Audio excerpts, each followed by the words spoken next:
Flashback. তো hello বন্ধুরা, চলে এসেছি নতুন একটা ব্লগে। আশা করি তোমরা খুবই ভালো আছো। আল্লাহর মতে আমিও ভালো আছি।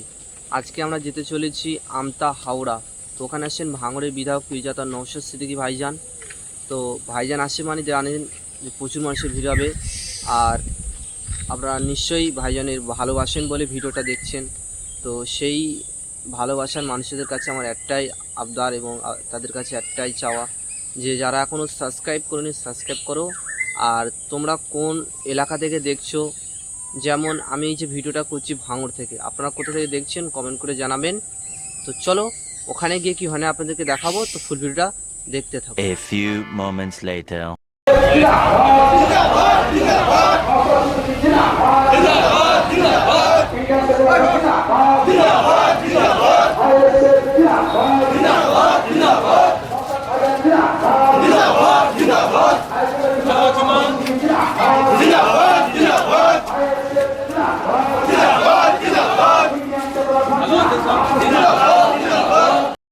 উড়িষ্যাতে গিয়ে সমস্যায় পড়বে। উড়িষ্যায় গিয়ে যদি সমস্যায় পড়ে, সমাধানটা তো রাজ্য সরকার কি করতে হবে। মেদিনীপুরের একটা শ্রমিক উড়িষ্যাতে গিয়ে, বিহারে গিয়ে, ত্রিপুরাতে গিয়ে, মহারাষ্ট্রে গিয়ে, কেরলে গিয়ে, কর্ণাটকাতে গিয়ে, হরিয়ানাতে গিয়ে যদি সমস্যায় পড়ে, সমাধানটা তো রাজ্যকেই করতে হবে। কিন্তু আমি সমাধান করব, এটা তো আমাদের আগে ধরতে হবে। কেন আইনটা আমরা মানতে চাইছি না? আমরা আইনটা মানতে চাইছি না, এই আইনটাকে প্রত্যাহার কেন করতে বলছি, এগুলোকে কেন দরকার? আপনাদের বলি, এবার আইনটা প্রত্যাহার করা যাবে কি যাবে না এটা জানতে হবে। ভুল বুঝাতে পারে, কেমন ভুল বুঝাবে? পার্লামেন্ট থেকে নাকি আইন পাস হয়ে গেলে ওটাকে নাকি আর প্রত্যাহার করা যায় না, এইভাবে ভুল বুঝিয়ে আন্দোলনের জোয়ারটাকে ধ্বংস করতে পারে। আমি আপনাদের বলছি, পার্লামেন্ট শেষ কথা নয়, শেষ কথা কি দেশের সংবিধান। দেশের সংবিধানটা মাথায় রাখবে, দেশের সংবিধানের উপরে আর কিছু নাই। Supreme court, parliament, Naushad Siddiqui, রাষ্ট্রপতি, মমতা ব্যানার্জি, আপনার এলাকার যে টোটোওয়ালা, সবাই সংবিধানের নিচে, সবার উপরে দেশের সংবিধান। সংবিধানের 14 নম্বর 15 নম্বর আর্টিকেলে বলা হচ্ছে রাইট টু ইকুয়ালিটির কথা। সংবিধানের 15 নম্বর আর্টিকেলে বলা হচ্ছে ধর্ম, জাত, বর্ণ, লিঙ্গ, জন্মস্থান দেখে ভাই একটু শোনা শুনুন, পুলিশ তাদেরকে তুলে নিয়ে যাচ্ছে, বাংলাদেশি বলে অনেককে আটকে রাখছে, হ্যারাসমেন্ট করছে, হেত্তা মানে প্রেসারের মধ্যে রাখছে। কদিন আগে ফোন করেছিল মেদিনীপুর থেকে, কদমগাছি থেকে যথেষ্ট ডিসি তাদেরকে রিলিফ করার ব্যবস্থা করেছি, তাদেরকে ছাড়ানোর চেষ্টা করেছি, অনেককে ছাড়িয়েছি, অনেকের প্রসেসিং এ আছে। আশা করছি লড়াই করে আইন প্রয়োজনে আইনি লড়াই করে তাদের বার করে নিয়ে আসবো। প্রথমে যদি ডায়লগ বিনিময়ের মাধ্যমে হয়ে যায়, কথাবার্তা বলে যদি তাদেরকে ছাড়িয়ে নিয়ে যান আনা যায়, উপযুক্ত ডকুমেন্টস দিয়ে, সেটা ভালো, তাহলে আইনি লড়াই করবো। কিন্তু প্রশ্ন আমার এখানে, কেন নওশাদ সিদ্দিকীকে দায়িত্ব নিতে হবে? দায়িত্ব তো নেওয়া দরকার ছিল সরকারের। যখন একটা দুটো ঘটনা ঘটছে, উড়িষ্যা সরকারকে আমাদের পশ্চিমবাংলা সরকারের কঠোরভাবে একটা বার্তা দেওয়া দরকার ছিল। বার্তাটা কি দেওয়া দরকার ছিল? যে আমাদের পশ্চিমবাংলার নাগরিক বাংলায় কথা বলার জন্য উড়িষ্যাতে যাচ্ছে, তাদের উপরে আক্রমণ হচ্ছে, তাদের উপরে মারধর করছে, এতদিন পাবলিক করতো, সমাজ বিরোধী কিছু পাবলিক করতো, এখন উড়িষ্যা সরকার দায়িত্ব নিয়ে ওদেরকে, ওদের মধ্যে অনেককে বাংলাদেশি বলে তুলে নিয়ে গিয়ে পেরেশান করছে, হ্যারাসমেন্ট করছে, এটা বন্ধ করতে হবে। এটা বলিষ্ঠ কণ্ঠে পশ্চিমবাংলা সরকার যদি উড়িষ্যা সরকারকে বলতো, আমাদের আর উড়িষ্যাতে বাঙালিদের উপর অত্যাচার হতো না। পশ্চিমবাংলার অলিতে গলি থেকে মানুষকে নিয়ে, ওবিসি এ, ওবিসি বি ক্যাটাগরির মানুষকে নিয়ে আমরা ওবিসি কমিশন ঘেরাও যাব। আপনারা সাথ দেবেন তো ভাই? আপনারা সাথ দেবেন তো? তারা লাগিয়ে ঝুলিয়ে দিয়ে আন্দোলন করতে হবে। আর তাদের খুঁজে বার করবো যারা এর মেন্টর হিসেবে কাজ করেছে, যারা যারা বলছিল যে আমরা দায়িত্ব নিয়ে কাজ করছি, ওবিসিদের সমস্যা সমাধান করবো। সমস্যা সমাধান করা তো দূরের কথা, উল্টা মুসলমানদেরকে, উল্টা পিছিয়ে বর্গের হিন্দুদেরকে ওবিসি এর মধ্যে আরো সমস্যা যাতে তৈরি করা হয়, তার রাস্তা যারা তৈরি করেছে তাদের রাস্তাটাও জবাব দেবো, তাদেরকেও ছাড়বো না। গুন্ডামি হচ্ছে যদিও আমি কিন্তু কোন ক্যাটাগরিতে পড়ছি না, আমি জেনারেল, তাও বলে দিচ্ছি, কিন্তু মানুষের হয়ে লড়াই আমাদের করতে হবে। পিছিয়ে বর্গের মানুষ, তাদের হয়ে আমাদের লড়াই করতে হবে। বন্ধুগণ, শেষ যেটা পয়েন্ট সেটা হচ্ছে কি আমাদের রাজ্যে ওরে বাবা টাইম অনেক হয়ে গেল। ওবিসি নিয়ে একটা চূড়ান্ত সমস্যা চলছে। মামলা হলো হাইকোর্টে, হাইকোর্টের অর্ডার হয়, সুপ্রিম কোর্টে মামলাতে চলে গেল। হাইকোর্ট কি বলল, যে ওবিসি ব্যাকওয়ার্ড ক্লাসেস অ্যাক্ট যেটা আছে সেই আইন অনুযায়ী ওবিসিটা তৈরি করা হয়নি, ফলে এটাকে বাতিল করা হলো। ইটস মিন যদি যে গাইডলাইন আছে তৈরি করত তাহলে এটার বাতিল হতো না। তারপরে সুপ্রিম কোর্টে গেল রাজ্য সরকার। সুপ্রিম কোর্টে গিয়ে অনেক হম্বিদম্বি অনেক কিছু করলো। আমিও সুপ্রিম কোর্টে মামলা করেছি আপনাদের ওবিসি সার্টিফিকেট বাঁচানোর জন্য। আমার একটা নয়, আমার দুটো মামলা করা আছে। আমি নিজের নামে একটা মামলা চালাচ্ছি, আবার ওবিসি যার সার্টিফিকেট আছে তারও মামলা আমি নিজে চালাচ্ছি। দুটো মামলা আমি চালাচ্ছি আপনাদের ওবিসি সার্টিফিকেট বাঁচানোর জন্য। কিন্তু দেখুন, নাটকটা একটু আপনাদের বুঝতে হবে।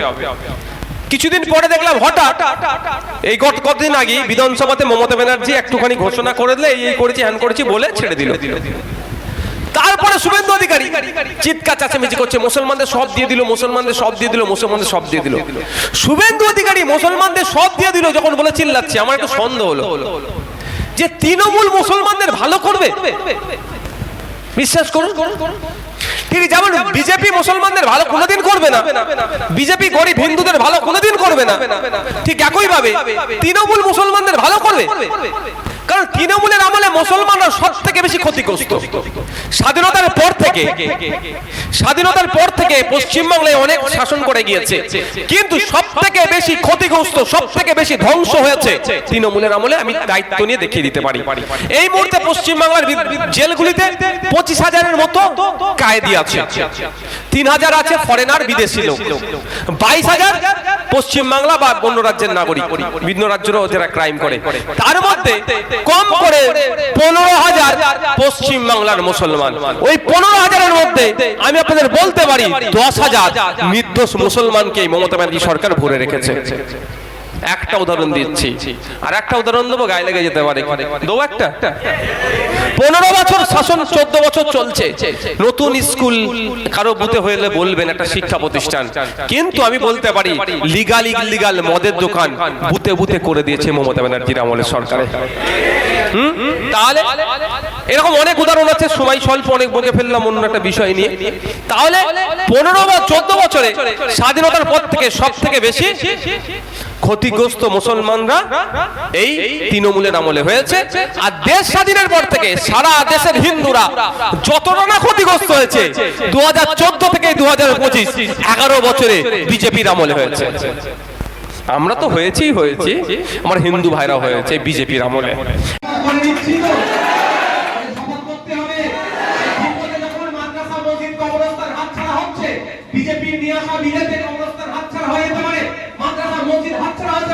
তখন মমতা ব্যানার্জি আমাদেরকে দিল্লি যাওয়ার রাস্তা দেখিয়েছে যে 2026 সাল আসছে। আমি আপনাদের অনুরোধ করছি, খামচিহ্নে ভোট দেবেন না দেবেন আপনাদের ব্যাপার, কিন্তু আপনাদেরকে শপথ নিতে হবে, প্রতিজ্ঞাবদ্ধ হতে হবে, কসম কাটতে হবে যে মমতা ব্যানার্জির এই জোড়া পরে আমরা হাত দেব না, তাকেও আমরা দিল্লি যাওয়ার রাস্তা করে দেবো। আইএসএফকে পছন্দ লাগে দেবে, না লাগে দেবেন না, কিন্তু অনুরোধ, বিজেপি কিন্তু দেওয়ার প্রশ্ন আসছে না। ও আইন নিয়ে এসেছে মাদ্রাসা মসজিদের জায়গা কেড়ে নেওয়ার জন্য, ওর বিরুদ্ধে ভোট হবে, অর্থাৎ পদ্ম ফুলে হাত দেওয়ার প্রশ্ন নয়। আর যে তৃণমূল এই পশ্চিম বাংলাতে, যে তৃণমূলকে আপনাদের ভোটের জন্য মসজিদে যাওয়া যারা নামাজি তাদের ভোটেতে মমতা ব্যানার্জি আছে নবান্নে 14 তলায় বসে আছে, সেই মসজিদ যাওয়ার রাস্তা বিজেপি বন্ধ করার চেষ্টা করছে। আপনার আমার বাপ দাদু যে কবরস্থানে শুয়ে আছে, সেই কবরস্থানের জায়গাটা বিজেপি নিয়ে নেওয়ার অপচেষ্টা করছে, সেটাকে বন্ধ করার জন্য তৃণমূল কংগ্রেস রাজ্য সরকারে নিয়ে আসলো না, উল্টো যারা এগিয়ে আসছে তাদের নামে মিথ্যা মামলা দিচ্ছে, তাদেরকে জেলে ভুলছে। যে সরকার পশ্চিম বাংলায় ওদেরকে আন্দোলনকারীদের উপরে দমন প্রয়োগ করছে, তাদের বিরুদ্ধে আমাদের ভোট হবে। হবে তো ভাই? 2026 সাল আসলে হবে থাকবে। পছন্দ না হয় প্রার্থী, নোটা থেকেই ভোট দেবে। কোথায়? সর্বশেষ সুইচটা ইভিএম মেশিনে থাকে নোটা, সেখানে গিয়ে দেবেন। কিন্তু আপনাদের বলছি আপনাদের তৃণমূলকে ভোট দেওয়ার মানে আপনি এস্টাবলিশ করলেন, বিজেপিকে সুবিধা করলেন। আপনি যদি আপনার যোগ্যতা চেটে চেটে চেটে চেটে জুতো চেটে চেটে ছিঁড়া চটি পড়ে দেন আর কি করতে পারে, তার মুখ থেকে এর থেকে ভালো কিছু বেরোবে না। যোগ্যতা ছিল আপনার রাজার আসনে বসা, ওই সিংহাসনে বসার ক্ষমতা আপনার আছে, কিন্তু আপনি আপনার যোগ্যতাটাকে জাস্টিফাই করতে পারছেন না, ফলে আপনাকে স্টেজে দাঁড়িয়ে বলতে হচ্ছে অন্তত তো ছিঁড়া চটির মর্যাদা আপনি দিয়েছেন।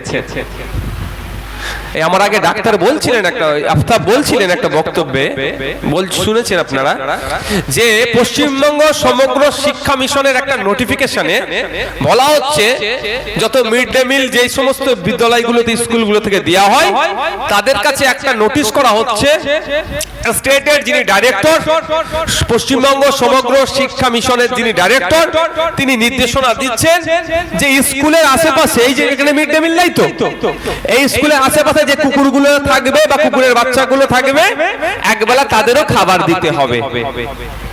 এটা ভালো কাজ।